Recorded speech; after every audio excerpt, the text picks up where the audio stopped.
Hello, everyone. Today we'll be having a lecture on tithes. I've had so many questions on tithes in churches. Some are asking, they want to know if it's important or if it's not important. To say the truth, tithing is a controversial topic in the church today and one that needs clarification. In this section, I'll be breaking it down. Most likely at some point I might delve into history and I hope at the end of the day we'll have more understanding about it. So the essence of this lecture is just to equip us with understanding and to allow us to make this informed decision if we want to pay tithes or not. The first question that comes to mind is, what is tithing? And that's very easy. I believe we all know it. Tithes means tenth of all produce. You see that you have a farm, tenth of all your produce. You have a business, 10% of all the interest of the profit you make from your business, okay? And we'll see this in the Bible, what I refer to as the ancient Israel law. You understand? We have so many things there. And aside from having it in the Bible, we'll also have it at some point in history. And I'm going to be showing us this. So, and one more point I need to add is that it could be a mark of superiority. Okay, like we've seen it in different culture and different environment on different part of the world, like ancient cities in which some because they want to show that they're superior to some other kingdom, what they've been I mean the king of one kingdom might say to the other king that, okay, I want you to be bringing certain things to me, you understand, to me every year. Any year I don't get to have such, then might mean that um that may be a form of rebellion, and it might mean that, okay, the king wants to show to the person that, okay, I am superior over your kingdom. Okay, so and I'm going to be going through some things now just for us to understand what I meant by having it in history aside from, and some other history like ancient texts and everything aside from the Bible. Right. While searching, I could see that there are evidences there are evidences that a pocket of evidences that tithing was um like a practice in the ancient Near East. That we'll see from here, like maybe some goddess, some gods or goddesses, requesting for tithes, also kingdoms requesting for tithes. Like you can see from here, this is the sun god, okay, and you will see this one says, why do you not pay the tithe to the lady of Uruk? So, those things like are showing that, well, tithe might have been aside from the history about religion,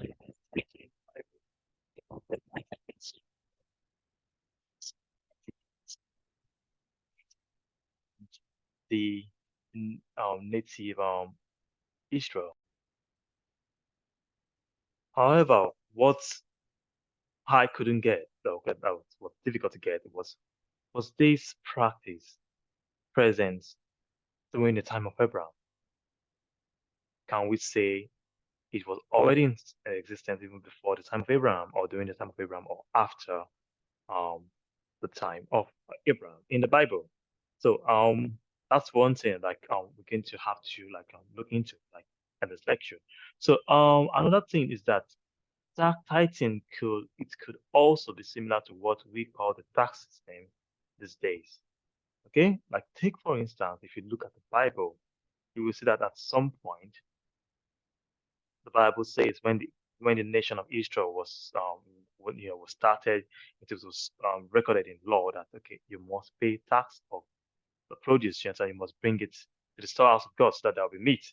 So it's more or less like tax system, okay, taxation system in which you get some things from whatever you have, your land, certain percentage of it might not be 10%, in which you bring it back so that there will be like the supply to the king of the nation.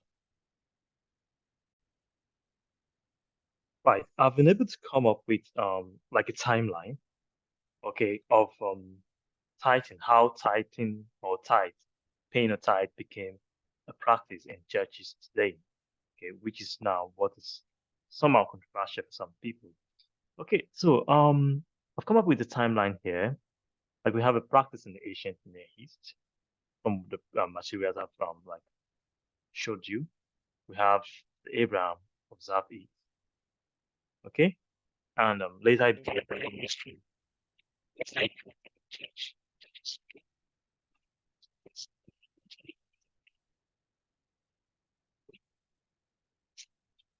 We know that thereafter we have this. Now, living nowadays, we know we have this. What we're not sure of is this practice in ancient Near East. Was it before Abraham or after Abraham started it? Okay. One thing is that we don't have a record in the Bible when God told Abraham that, Abraham, I want you to be paying, I want you to give me tenth of whatever you have. So my guess, this is a guess at this point, that it was a practice as at that time that Abraham was alive. Okay, that you give 10%, okay, of whatever you have, maybe your produce, okay, to whoever is superior to you. Like not right, something that is very that's compulsory, but if a king wants to say, I own you, then it says, give me 10% or certain percentage of what you have. So I'm assuming that as a practice, we have so many ancient countries, ancient communities in different parts of the world, which we don't know, might be very old, maybe older than the community that Abraham grew up in. You understand? I mean, maybe get it. And the practice of something that looks like tithing, a king demanding certain percentage of the produce of farm from another kingdom. Okay, so we have it like in practice. So um assuming that this is already something that is in practice, that's being practiced, okay? Um Abraham observed it. He paid the tithe of everything he had while he was coming back from the war, from the battle. He paid the tithe of everything that's captured. He paid the tithe to make it. Okay. Now we also have another practice like in the Bible, maybe when Jacob, I think Jacob also promised God tenth of everything he had come with if God would help him to get to where he was going. So we have just plan like Abraham, Jacob, and thereafter nothing about fighting. So just like the way we have like in history, pocket of like evidence, we also have that in the Bible until when they got to the land of Israel, when Israel was being instituted as a country, we now have a law that says you should tithe. And there are different provisions under the law as to what percentage that tithe should be. Okay, so it was a law in Israel. Okay, then thereafter we have the church. And what we have in churches now is that some believe you should tithe, some believe you don't have to tithe because you are not under the law. Which law? The law that exists in Israel. Okay, so is it okay for churches to encourage the payment of tithe or not? Okay, so going by with this all this background that we've had now, how it might have come into practice, you understand what happened. I became a lawyer in Israel. Putting everything together, I think we should be able to answer this question. The first thing, I think, let us study. We are not sure. We don't have so much information about this. We don't have so much information about this. Okay, now we know when it become a law in Israel. Let us see. This is the starting point that we might really say we are sure of. So going by the starting point, like Abraham observing it, like paying tithe to Melchizedek. Okay, so let us observe, let's try and delve into it and see what happened during that time. Okay, now the first question is why tenth? Why did he pay tenth to Melchizedek? Okay, why did he give him tenth of all they came back with from Bahut? So now, was it God that commanded it? Well, not in the Bible. We don't have any record of that from the Bible. Okay, now, one thing assumption that we're making here is that evidence show that tithing in the ancient Near East was already in practice. Okay, now this is it. It's close, probably around Abraham, Abraham's time. We don't know that. Okay, now let us assume that practice, like it's the practice that showed that okay, this is my king, this is what I owe my king, and this is what I give to my king. We will see from that place. Okay, if we just like assuming that was a practice and Abraham paid tithe of all he had, you understand, of what he came back with to Melchizedek, then we could say that he was saying, he might be saying that it could mean that he was expressing a sign of honor. Okay, he was expressing honor, showing honor, giving honor to his true king. Okay, Melchizedek was both king, or is both king and a priest. Okay, to his true king, using the language of his days. The language of his day, the time he lived in was that you give a tithe. That is how you show superiority. I hope that is clear. So the premise is based on assumption. Before I go to the next point, I would like to take us to the book of Hebrews, chapter 11. And I'll read from verse 9. Talking about Abraham, that by faith he sojourned in the land of promise, as in a strange country, dwelling in tabernacles with Israel, Isaac, and Jacob, and here with him of the same promise. For he looked for a city which had foundations, whose builder and maker is God. And what city was he looking for? I'll take you to the book of Revelation, chapter 21, verse number 10. And it says, And he carried me away in a spirit to a great and high mountain, and shewed me that great city, the holy Jerusalem, descending out of heaven from God. You know, city built by God, that is the city, the holy Jerusalem. This is becoming more interesting. Right. So Abraham was looking for a land made by God, built by God. And we understood from the Bible that that land is the Jerusalem, the heavenly Jerusalem, the holy city. Now I'm going to show you something very remarkable in the book of Genesis, 14. Let's go down to verse, um, verse 17.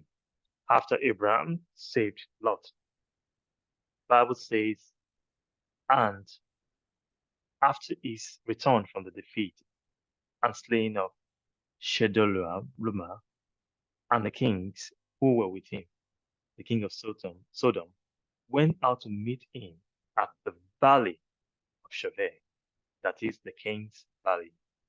Now, the valley of Shaveh is a part of Jerusalem. Okay, so you can Google it, you'll see it's part of Jerusalem. Okay, so that's the valley of Shaveh. That means when Abraham was coming from battle, he went to where? The valley of Shaveh. And that was where all the kings came to meet, like the king of Sodom came to meet with him. All right.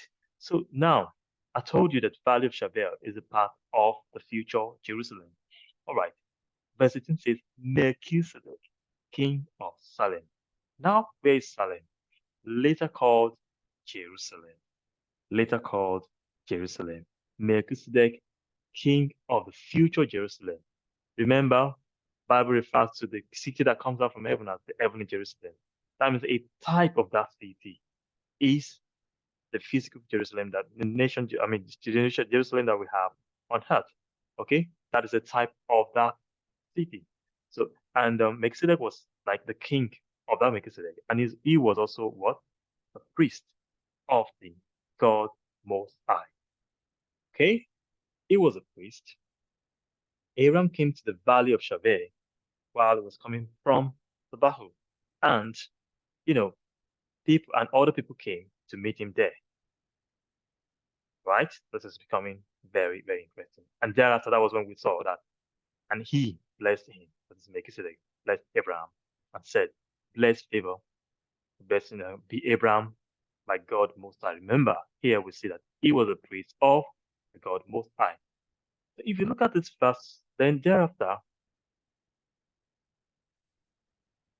okay, um, then we'll see from here, verse 20, and blessed praise, still continue with the prayer, and here says, and Abraham gave him a tenth of all he had taken. Gave him a tenth of all he had taken. That was tithe. He paid tithe to Melchizedek, to the priest, okay, and also the king. Okay, right. We've been able to establish some things. Okay, we could see here that Abraham was looking for a land that was not built by hands of men, lands, a kingdom built by God. And we know that that kingdom is the heavenly Jerusalem. Understand? And there was an earthly Jerusalem, okay? A future earthly Jerusalem. The priest of that kingdom, the king of that kingdom was Melchizedek, okay? Which simply means a type of the kingdom in the heaven that's going to come to like that. The future kingdom is the type of that kingdom. That means Abraham will be Jerusalem on earth. Okay, so we could say Abraham was looking for it, and by faith, he saw that great future kingdom, okay, that will be built by God in certain time. He found that great kingdom in Salem. Remember, the land of Salem later became what? Jerusalem. Okay, now this is becoming interesting. That means that he found that city even while he was alive. Okay, and while he was coming from the battle, then he went to fight against kings of nations, and he saved his brother. And while he was coming back, he went to the King's Valley. Remember, I mentioned it. The King's Valley, which is the Valley of Shaved, we talked about before, is part of Jerusalem, part of the land of probably. And that, if you check the map, it was very close to Salem. Maybe like part of the land that actually became what? The future Jerusalem. That was where he went to. Okay, after the conquer. And that was where even the king of Sodom came to meet him, like I've read about before. Okay, so it would make sense to say he went to worship God. How did I know this? Okay, again, we don't have any information to prove it, but there's something I can show to you in the Bible. If we go to the book of Genesis, chapter 28, and towards the last first set of verses, if we go to like the book from verse 17, let's say, this was the time that Jacob had to leave his father's house, okay, because he had issue with his brother, and he had to leave. And he got to a particular place, and he had a vision, okay, a vision, and you know, and God spoke with him, okay, in that vision. I believe we know the story. Just go through a little bit of it, like I think he slept, he dreamt, and he saw a ladder set up on the earth, and the top reached to the heaven. And God spoke with him, and the Lord your God, the Father, the God of Abraham, thy father, the God of Isaac, and the land whereon thou liest, to thee will I give it, and to thy seed. Okay, that was a promise. Right. So, but what did he do? When he woke up, verse 18 says, when Jacob rose up early in the morning, okay, all right. No, before then, and Jacob awake out of his sleep, okay, and he said, surely the Lord is in this place. He saw something remarkable, okay? He saw something remarkable, and when he woke up, he said, surely the Lord is in this place, okay? And what did he do thereafter? Okay, and he was afraid and said, how dreadful is this place? This is none other but the house of God. This is the gate of heaven. Now, we don't know what happened during the time of Abraham, but this is the same family, and we know tradition are passed from generation to generation. Abraham could have taught Isaac something, and Isaac could have taught Jacob, something too, because he just knew for me to see this vision in display, that means this is the house of God. This is the gate of heaven. You might think like that might be the way that Abraham got to know about the Salem. Yes, and what did he do thereafter? He knew he did what his father did, and he said, and Jacob vowed a vow that if God be with me, like if I'm able to go back and I'm able to come back to I'm able to come again to my father's house in peace, then shall the Lord be my God. And this stone which I have set for a pillar shall be God's house. And of all that thou shalt give me, I will surely give the tenth unto thee. Again, where did this practice come from? We might not know where Abraham's practice came from, but we know this this was the practice that came from what? For this one, for that of Jacob, he had something to refer to. He must have learned it from Abraham. Okay, so we could extrapolate. Maybe Abraham knew that Salem, the land of Salem, was the house of God. Okay, and that house had a priest. All right. This one, he said, "This is the house of God, and I know not." And he did what his father did.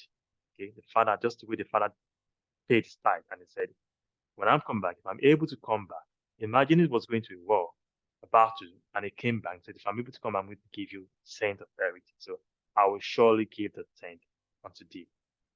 Abraham's during his time, I have any reason, but maybe it was a practice around his own time that instead of me giving this cent to another king, okay, I'm going to give it to you, my real king. Right. But for Jacob, he was following after the footstep of his grandfather. Okay. Looking, this is very interesting.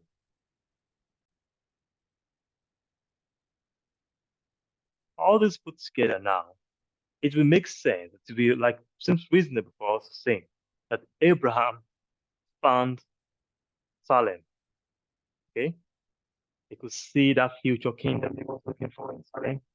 That's the way Abraham, Jacob woke up and said, "Oh, this is the house of God," and I did not know it. Okay, and you know what? He might have said, I'm going for this battle. If I'm able to come back, this is what I'm going to do. Just the way Jacob said, mentioned something like talking to God that this is the house of God. This is what I'm going to do when I come back. You understand? If I'm able to come back to my father's house, this is what I'm going to do.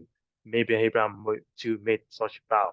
Then, okay, and so it is safe for all. I mean, with this, we could add one and one together, two and two together, for us to say that after the conquer, like he went that Abraham went to the king's valley to actually worship God. Okay? Remember, the king of Sodom came to meet him there. But Melchizedek, who was the king of Salem, was already there. All right? And from the map, you check the map of Israel, like that land, the land of Salem, also covers the king's valley. Okay, so I could say that Salem was Abraham's parish, and Melchizedek was his priest. Okay, now coming to the next question, is it compulsory? I believe that's where, I mean, we're all interested to know about in knowing about this. Now we have a timeline. The ancient Near East, Abraham time, Israel, church, and son, and now. So now talking about the ancient Near East, imagine if a god, like a god with a small g, and a goddess, and son requested for something. It is important, like going by the history of those days, you want to do it, right? Or if a king, a superior king says, I demand for this to be paid for to my kingdom on a yearly basis. You understand? The lesser kingdom would like want to do it compulsorily, right? So it is important to say it's important at that time, paying like paying tithe when you're expected to pay tithe. Okay, but during the time of Abraham, he observed it. It wasn't really like there was any law, but by understanding, he gave that to the king. Remember what we established before. Can you take us back there? Abraham expressed his sign of honor to his true king. He found the king, he sought for that king, for that land. He got the land, and the king of the land became his true king. And he used the language of his days, which is language of how they pay obeisance, okay? How this shows the superiority of someone by giving a thanks to that person, okay? So, which was what Abraham did then. So, Abraham observed it, no law, no one was compelling it, but he saw it as a way of showing, honoring his God. You understand? His true king. Right. So he observed it. And we could also see that during the time of Jacob. So nobody fought, but we will say, okay, if you could bring him back, I'm gonna do this. Okay, that's like paying a tithe. But during the Israel time, it was compulsory. Because what? It was a law. Right. So I'm gonna take us back, like just tell you about what happened, like when the children of Israel said they wanted a king. And God told Samuel then that they have not rejected you, but they have rejected me as their king. Meaning that all this while Israel, was established, you know, up to the time that up to the time that this king, Saul, up to the time that Saul became the king of Israel. That means God, the God of heaven, the God of the true Jerusalem, was the king of Jerusalem. So you would understand if this God said, this is the tax that you pay. Not paying tax, not paying tax then is like evading tax these days. Then when you evade the tax, what do? You work for the money, but that means you're robbing the authority and the king of that nation. So the same thing. God was the king of Israel then. Understand? And if you don't pay tithe, it's like you're robbing God. Right. So it was compulsory. Now the question is now. We have a church today. Is it compulsory to pay the tithe? Churches are promoting payment of tithe. Is it compulsory? The answer is well, yes. Is it yes or no? I know we're all interested in knowing what is coming next. Right. To answer this question, should we pay tithe in church? Should we not pay tithe in church? Should church request a tithe or not? I'm going to be, I think it's better for us to just expand that question because it looks like a pregnant question to me that has, different parts that we need to touch for us to have good understanding of it. Which takes me to the next questions. Next set of questions. Right. There are a lot of laws and tithing in the Bible. Do they really apply to us? Okay. I think the answer is no. It is simple. If you are from the United States of America and you reside in the United States of America, then the law in the United Kingdom does not apply to you. You get what I mean? So no, it is simple. We are not under the physical rule of Israel. Okay. So the constitution of Israel, see the law in those days is like the constitution of the ancient Israel. The penalties of not going, of defaulting, you understand, do not apply to us. Okay. And to further buttress this, you would see that in the ancient early churches, like the one recorded in the Bible, those ones that were started by Paul, and you will not see any mention of tithes. It's like, okay, maybe come and pay tithe, talk about, giving, giving, and giving. That's because you cannot be paying tithes to different people. You get it? Then they talk about tax. So if you're paying tax, so the church cannot say, okay, come and pay tax. So, but however, we've seen that tithing is a spiritual principle. Okay? Abraham gave tithes.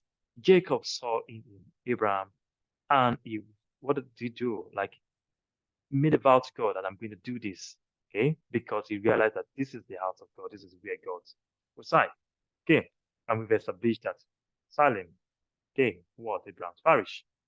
So, as a spiritual principle, there is something about it, okay, we could benefit when we pay tithes, okay. And the next question is, can church request for tithes? Well, the answer is yes. It could also be no. Let's start from the other one. It is no if tithe is like tax. Okay? Church is not a state. Okay? Most of the church is like an organization. Okay? Therefore, it is not. Yes. Yes. Saying yes. Church is a religious organization. Okay? It's spiritual environment. Okay? And therefore could promote spiritual principles. Okay? And tithe is inclusive.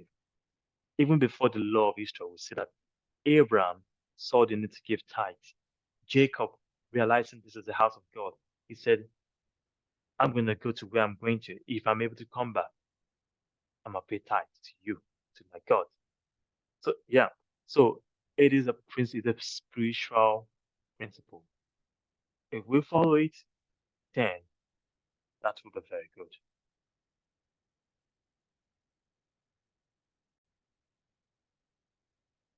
The last question. You know, the question that we had before to church, like the tithing in church, I mean, is it compulsory or is it not compulsory? Okay.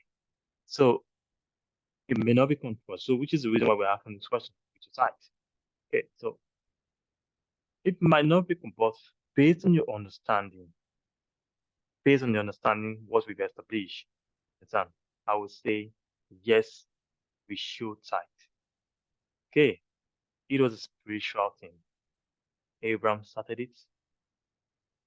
Is therefore Abraham is our great father in the law, in the kingdom. You know, he paid tithes.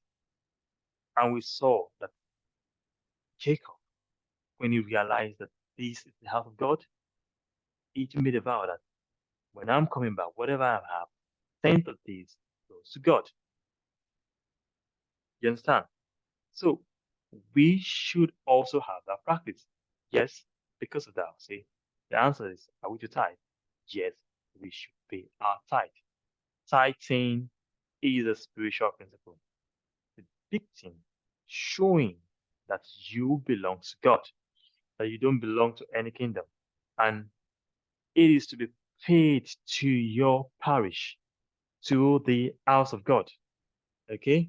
Not to a man of God, to the house of God. Now I'm going to end with a statement. I pay tithe.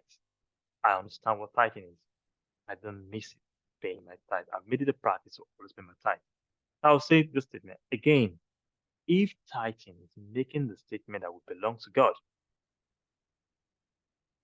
then we should live a life of tithing. This includes the 10% preached in churches.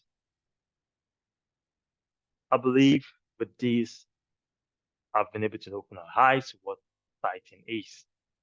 And I trust you to make the right decision today forward.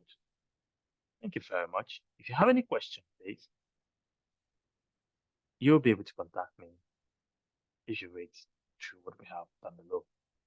Thank you very much.